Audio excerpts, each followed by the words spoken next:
like thousands of other residents across central Texas. I first saw it and got on it, and I was like, oh boy, this is going to be bad. Starflight pilot Chuck Spangler got the news about the Labor Day wildfires through a knock at the door of his Steiner Ranch home. His own neighborhood was burning. The flames and the smoke was just huge. It's hard to describe visually what it looked like. He evacuated and headed straight to work. Okay, buckets in the water. Along with the rest of his helicopter crew. It was all hands on deck. Yeah, this is a big event that you're not going to forget about. For an entire week, Starflight 2's coming up. they kept all three of the county's rescue birds in the air, trying to tame 3 different wildfires around Travis County. That particular day, every direction you looked, there was fires everywhere. There was the Pedernales fire, the Pflugerville fire.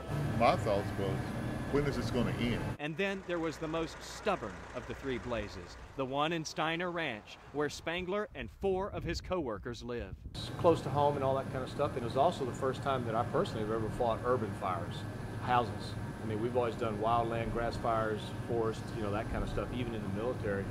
So to be fighting house fires in a neighborhood, that was different, way different. 125 gallons at a time, they ferried buckets beneath the bellies of these whirlybirds. He does a good job of putting out the fire. As they confronted the inferno below with an almost athletic approach. How to sequence the drops, how to maybe sling the bucket to get the water in the right place along the upper roof lines. You can be spot on, within a foot of where you want the water. Looking back, it's really pretty amazing, considering they hadn't fought this kind of urban fire before.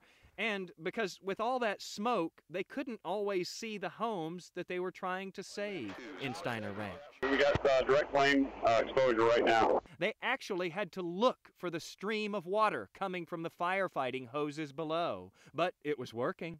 Those 4 houses I was telling you about were getting hit with a bucket of water every 15 seconds. With each fill-up, the crews could see that there were so many homes that were just beyond saving. I feel sorry for the loss and the folks that were, affected by all that. But what about those 4 houses they had worked so tirelessly to protect? After it was all said and done, those 4 houses were the only 4 left. To be able to save them when they were completely surrounded by other involved houses and trees and stuff like that, yeah, it was pretty satisfying. What location are you at? Jason Wheeler, KITV News.